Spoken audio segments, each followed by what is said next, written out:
Hey everyone, welcome back. Thanks for joining us. Today we've got a brand new story to share with you. So let's begin. Damn, I just got the PI report. This is the fourth investigation in his many years. Jason Thomas PI had just done this one.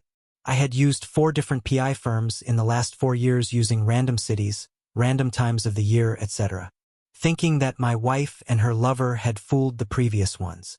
But this new investigator would find their cheating. I just got off the phone with Mr. Thomas.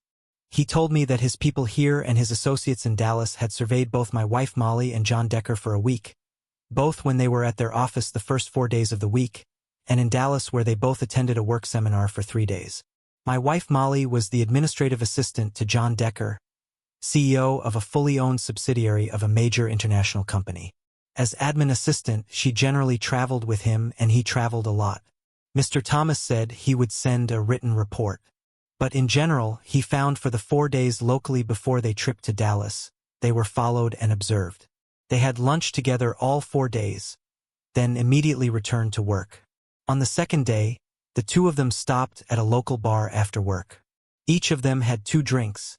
Then each went to their respective home. Their spouses were home when they got there, and we broke off surveillance, assuming the spouses would be aware of their activities until the next morning. On the other 3 days, they both went directly home from work, and their spouses were there when they arrived. The Dallas trip was slightly more interesting, but not much. Each of the 3 days they attended the work seminar as they should have. They ate dinner together each night, and each night they went out dancing. After about an hour of dancing and drinks, they went to their respective hotel rooms and didn't come out until morning. Their 2 rooms were separated by 10 rooms, so there was no connecting door between rooms. A camera pointed down the hall showed that each night neither left their room until the next morning. The only thing that was at all suspicious was their dancing. My agent described it as looking like 2 people in love. There was no inappropriate touching, but certainly a closeness, and he usually had his arm around her all the way back to their table. They were followed to the airport and the agent made sure that they boarded, and that the airplane did in fact leave for home. 4 PI reports at random dates over the last 4 years have found basically the same information. Nothing. Molly and I are both 36 and have been married for 15 years. We were exclusive for the last 3 years of college and married shortly after graduation. Molly is a doll. Not beautiful, but would be considered pixie cute with a fantastic 5 feet 6 inches body. She is very outgoing, and people enjoy having her around. Her boss, John Decker, is about my size, 6 feet 1 inch, 190 pounds. But if it was between the 2 of us, John would get the attention of all the girls.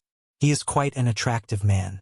I have talked to Molly a few times about her apparent closeness with John Decker.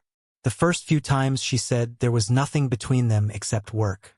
She promised that she would never fool around behind my back, and even offered to take a lie detector test anytime I wanted. She said he was just a coworker and a good friend. The last time we talked about it, she referred to him as a special friend. I guess he got a promotion. Molly and I have gone out for dinner and dancing a few times with John and his wife Gail. John and Molly talked to each other and danced with each other much more than they did with their spouses. One time when John and Molly went out on the dance floor, I noticed Gail gave them a raised eyebrow as if saying, "What? Again?" I guess she notices their closeness also. I have talked to Molly about finding another job, just for me, just because I am very jealous of her being so close to John. She says that's silly. She loves her job, and tells me again that she would never go behind my back, and that she would be willing to take a lie detector test. I have spent thousands of dollars with private investigators over 4 years and found nothing. Last night Molly was sitting at the kitchen table when I walked by. In a more serious tone than usual she said, "Tom, can I talk to you for a minute?" When I sat down she said, "John and Gail have invited us to their lake house for the weekend. I told them I was sure we would love to go, but I would have to check with you. I think it would be great. Okay with you?" The first thing that crossed my mind was, 5 days a week at work isn't enough? Now you want to be with him on the weekend too? I tried but couldn't think of a reason not to go. With obvious displeasure I said, "Okay." Friday afternoon Molly and I packed the car and headed to John and Gail's lake house. We had a map to show how to get there, but I tried to surprise her by asking, "Have you been there before?" She said she hadn't been, but I'm not sure I believed her. We drove for about 50 miles, finally coming to the lake at about 4 o'clock. It took a while to find their house, but when we finally did, there were 4 people on the front porch waiting for us. The only one I knew was John. I assumed Gail was inside. In addition to John, the welcoming committee consisted of a very large, well-built man, a middle-aged woman that appeared to be his wife, and an extremely attractive 20-something woman. She had long red hair, and I would consider her to be beautiful. Everyone besides her had on shorts and t-shirts.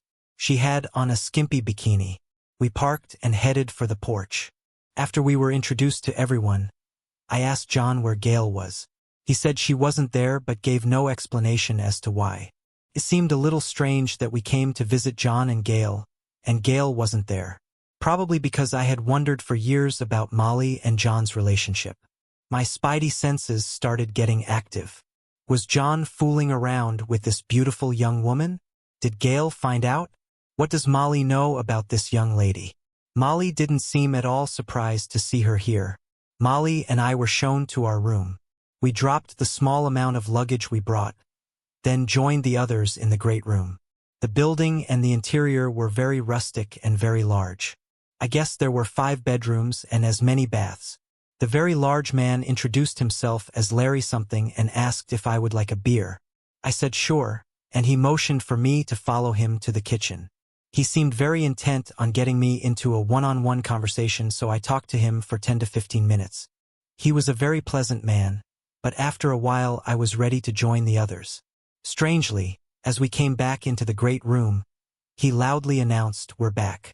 Even stranger, Molly and John were off in a corner, and I would swear they were surprised and just separating from a lover's hug. Most of them were red-faced and appeared to be stepping away from each other. I didn't like any part of what I'd seen so far. Gail's not here.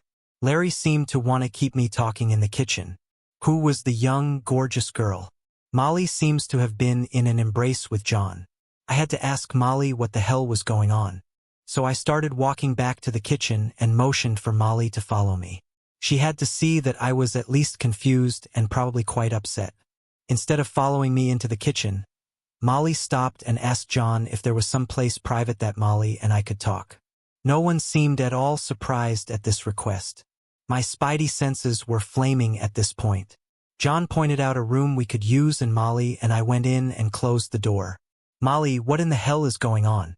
She had the expression of finally having to confront something that she was dreading talking about. "Tom, I haven't been totally honest with you about this weekend, but please let me explain everything without interrupting. When I'm finished, I'll answer any question you have, and I'm sure you'll have many. First of all, Gail decided not to come this weekend. Gail, John, and I have had several meetings over lunch and dinner planning this weekend.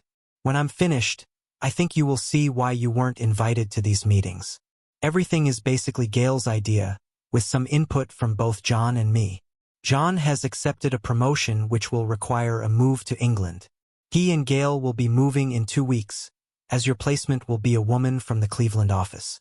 I'm sure that John leaving and a female replacement will please you. There are 3 things that I need to tell you about John and me. First of all, as I have always told you, John and I have never had an affair. We have never been in the same bed together. Secondly, and this is the hardest thing that I have ever had to tell you, I love you as much now as I ever have, but I also am in love with John. Let me emphasize, I didn't just say I love John. I said that I am in love with John. I couldn't be quiet any longer. I jumped to my feet and screamed, "I can't believe it. You brought me to that asshole's house to tell me you're leaving me for that same asshole. I'm out of here. You can find your own way home." "Oh, that's right.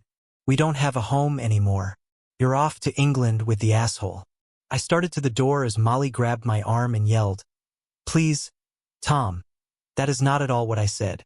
Please sit down and let me finish.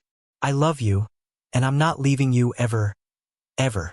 Remember, my husband, and I will be with you until death do us part." I calmed just slightly and sat back down. Let me reiterate, everything is basically Gail's idea. I guess the next thing I should do before continuing with why we are here this weekend is tell you who the other people are and why they are here. The nice man that you talk to in the kitchen is Larry. He is head of security at our company and is only here to make sure everyone is happy. I broke in, so he's here to keep me in line, right? Molly didn't answer, just continued with introductions of the other people. Jackie, the beautiful girl, is here for you if you so desire. She's a sweetheart and also a high-end escort. The middle-aged lady, Janet, is actually Larry's wife and also a great cook. A light suddenly went on in my head. The rest of the charade all of a sudden became quite clear. I could see exactly what Molly, John, and Gail had planned. Molly knew that John would be out of her life after this weekend. The two lovers, John and Molly, will take the weekend to finally be together as lovers. After that, John and his wife, Gail, will be off on their adventure in England. On Sunday, after I watch my wife make love to someone else all weekend, she and I will hold hands as we skip merrily to our car and live happily ever after. Is this woman crazy? They brought Larry in to make sure I don't kill John or just happen to drown my unfaithful wife. She is here to offer me companionship with the same goal as Larry, but a little different approach. All of this to give John and Molly a weekend of love and sex. All right, Molly, I don't agree with any of this bullshit. Where the hell is Gail? You say this is all her idea. Where the hell is she? She decided that for her emotional well-being, it would be best for her not to be here. In return for the weekend, John has signed a postnuptial agreement that if he and I have contact of any kind at any time in the future, John would get nothing in a divorce. Gail gets 100% of the assets. I have signed a similar paper for you. Both papers begin when John and Gail leave for England. Since John and I work together, both papers also stipulate no sexual or romantic contact between this Sunday evening and when they leave for England. Tom, I will truly be all yours after this weekend, and I swear to spend the rest of my life making up for the hurt I'm causing you now. Why am I here when Gail isn't? Easy. There is no way that you would agree to let me come to John's lake house without you. Same reason you weren't invited to the planning luncheon. You would have just said hell no to everything. And what if I just say no to the whole goddamn thing now and ask you to either join me for an immediate trip back home, where you stay here with John and say goodbye to our marriage? Tom, it's not like that. Please understand that although you are my lifelong soulmate, I need this weekend with John for closure. Also, Gail is expecting a call from you. Since this is primarily her idea, she will explain everything to you. Her number is on the kitchen counter. Molly, I'm asking you one more time not to do this. Molly walked to me and gave a passionate kiss on my lips, then said, "It'll be okay, you'll see." Molly walked out of the room and took John by the hand as they disappeared from view. Larry kept his eye on me for the rest of the evening and constantly stayed between me and John. I thought seriously about just leaving and filing for divorce, but I had to know what this is all about and how far it would go. I found Jackie and told her she is tempting, but I'm not going to help Molly shatter our wedding vows. Molly will have to do that all by herself. I told Jackie that as far as I was concerned, she could go home. Or if she is curious, she can stay and laugh at all the insanity. The next time I saw the lovers was at dinner. Janet obviously had been told where to seat everybody. Once out, John sat at the head of the table with Molly by him. Larry was between me and John with Jackie next to me. Janet, when she wasn't serving, sat across from her husband, Larry. I assumed that by now my lovely wife had become an adulteress, thereby making me a cuck. I noticed, probably at John's suggestion, she was not wearing her wedding rings. The only thing I said through the whole meal was, "Not good," as I pointed out her bare finger. After dinner, Jackie put on a beautiful red bikini and went for a swim. I sat by the pool. When John and Molly came out hand in hand with swimsuits on, Larry sat by me and tried to start a conversation. It became quite evident that this whole charade had been choreographed. Shortly after everyone was around the pool, Molly came over and sat beside me. She leaned her head on my shoulder and said, "I love you, Tom. It'll all work out. We'll talk when we get home." I was thinking, this woman is nuts, as I quickly got up and walked away, telling her loud enough for all to hear, "Go to hell." I avoided everyone for the rest of the evening except Larry, of course. He was always somewhere off in the distance with his eye on me. I liked Larry. Other times we could be friends. I decided to call Gail. Maybe she could shed some light on this train wreck. She must have been expecting me. She answered on the first ring. She must have also added me to her caller ID. With a sad voice, she said, "How is this whole sad affair going? Are you still at the lake house? Gail, what the hell caused you to come up with this disaster? I don't know about you and John, but this is going to ruin my marriage to Molly." Tom, let me explain my thinking. I admit that I was thinking of my own marriage to John. I didn't give a lot of thought to you and Molly. I think that women can move forward and forgive an affair easier than men can. I know that John deeply loves Molly and has suffered for 4 years with her refusal of sex. She always told him that she wouldn't have cheap affair behind your back. I offered them a compromise, a weekend of sex and love in exchange for not contacting each other ever again. I could just see them thousands of miles apart, but in constant communication. I was afraid of where that might lead. If they ever communicate in the future in any way, it could financially destroy each of them. I didn't invite you to the planning lunches because you would just say hell no to everything. Upon entering our bedroom, I discovered, not surprisingly, that the only luggage there was mine. Molly's stuff had been moved, so it was no longer our bedroom, just my bedroom. It made me very sad to think that Molly and John were now in their bedroom, lying in bed. I kept wondering how Molly could think that after this weekend. She and I could just magically resume our loving relationship. All I could assume is that their 4-year emotional affair, without it being a sexual affair, has them thinking that the world owes them and everyone will understand their needs. Around midnight, Jackie knocked on the door and came in to ask if I was all right. She also inferred that she was still available if needed. I thanked her for the offer and told her my refusal was one of the hardest things I have ever done. But no thanks. She said that her room assignment was originally the same as mine, but that she had found an unassigned room. I couldn't sleep at all, so I went out by the pool. The hot tub was separated from the pool by a 3-foot rock wall, so I found a lounge chair and dragged it next to the hot tub. The sound of the water was soothing, and I eventually fell asleep. I slept for an hour or so, then was awakened by voices approaching the pool. I immediately recognized the voices of the 2 lovers. They couldn't see me, but I was only 10 feet away, hidden behind the short rock wall. Molly said, "Oh John, this is so wonderful. I have loved you for so long, and I'm finally able to show you how much. I'm going to miss you, but we have 2 days to get in a lifetime of loving. Let's make love in the pool. Get your suit off. I'll get us a couple of drinks." Molly got up and went to the kitchen for drinks. I felt like throwing up. I could see my whole life going to hell because of this asshole. I hated him and hated Molly for the absolute total void that I was feeling. John was out of his suit waiting for Molly when I came up behind him. I yelled loud enough for everyone in the house to hear me. "Hey asshole." Asshole seemed to have become my nickname for him. As he turned, I kicked him, aiming for his balls, hoping to totally spoil his weekend of screwing my wife. He hadn't fully turned toward me, so I caught him in the lower abdomen. I was barefoot, so if I had been on target and hit the pelvic bone rather than the soft abdomen, I probably would have broken a couple of toes. He doubled over and fell backward into the pool. I knew Larry would be out of bed and on his way soon, but I didn't think there would be a physical confrontation with Larry. He might call me a few names but wouldn't want to face assault charges. Anyway, the damage to his boss had already been done, and Larry wouldn't be looking for revenge. The weight on my mind was the fact that Molly came running to see if John was hurt but didn't bother checking on me. I had seen enough.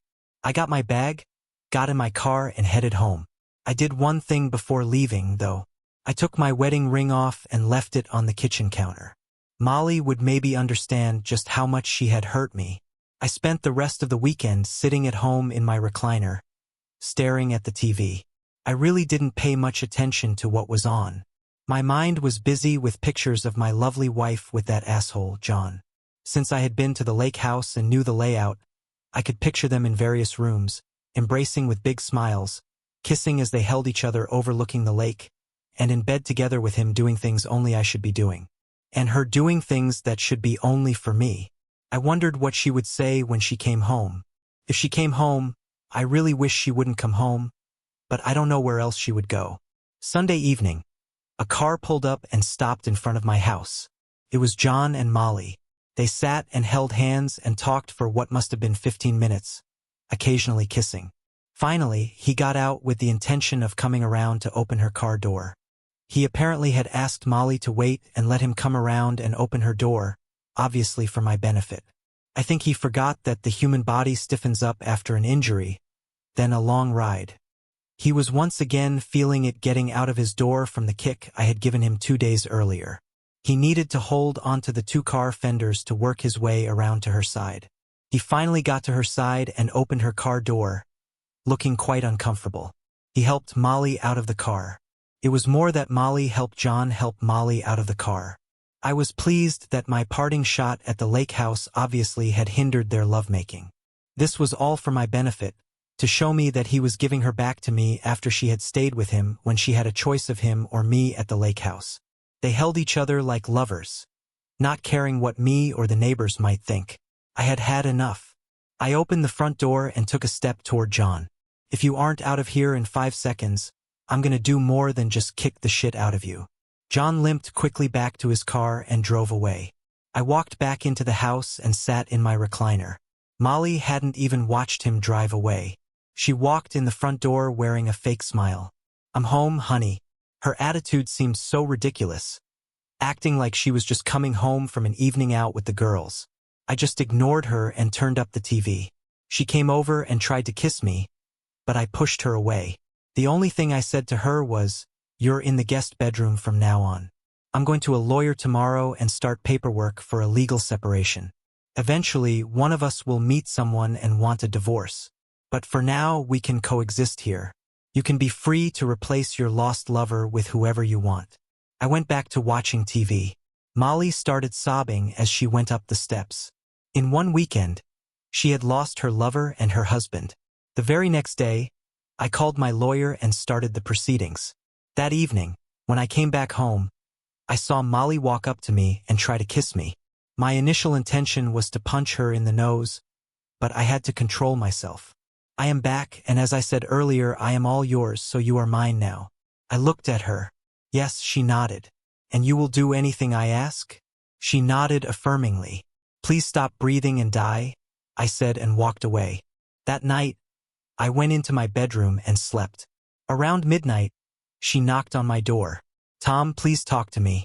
Let me come in our bedroom." She kept knocking, and I was getting pissed off. "Go away. This is not your bedroom. You made your bed with that *** hole, and it's better you sleep there. You are no wife of mine. Now get lost." I managed to somehow live through the week. Molly was served at her office, and I added a restraining order to it as well. The house that we live in is still under my mother's name, so it was easy to throw her out. She called me multiple times, but every time I just disconnected her calls. I got calls from multiple friends asking what happened. I told them I do not want to talk about it. A few days later, I got a call from an unexpected source. "So you dumped her?" It was Gail. "Yes, I did. I hope she shows up at your door." "I hope she does. John will be totally screwed if she comes near him ever again. They have signed a postnup with me.